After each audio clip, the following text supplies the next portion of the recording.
Добре дошли в новото видео на Maybe. За феновете на Audi като мен ще ви предложа да останете, за да видите новата A6 Avant. Enjoy!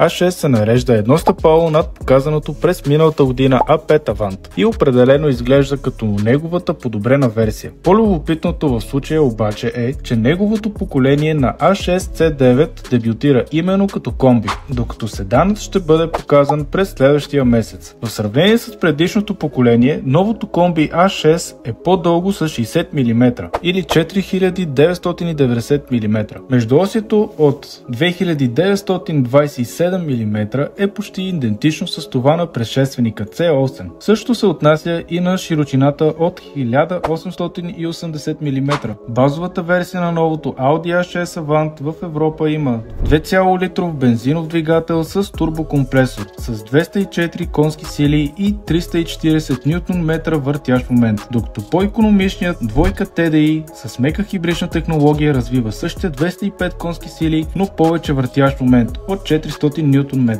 Дизеловият двигател може да бъде с предно или задвижване на 4-те колела Quattro. Предлага се с по-голям 3,0 литров V6 двигател с 48V технология, който развива 365 конски сили и 550 Нм. Този вариант ускорява от 0 до 100 км за изключителните 4,7 секунди и развива максимална скорост от 255 км в час. Ясно е, че моделите с 4 цилиндъра са по-бавни. Бензиновият двигател вдигат 100 км за 8,3 секунди, а дизеловият двигател за 7,9 секунди и 7 секунди при версията Quattro. Максималната скорост за 4-цилиндровите варианти е около 240 км в час.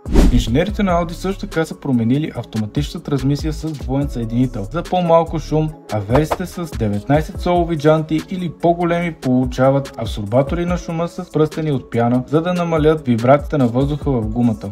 Audi започва да приема поръчки за модела в Европа още от този месец. В Германия цените стартират от 58 000 евро за бензиновата версия с 4 цилиндъра, докато дизелът започва от 61 700 евро. Производството ще се осъществява в завода Neckarsulm, където се сглобява и механично свързания A5 Avant.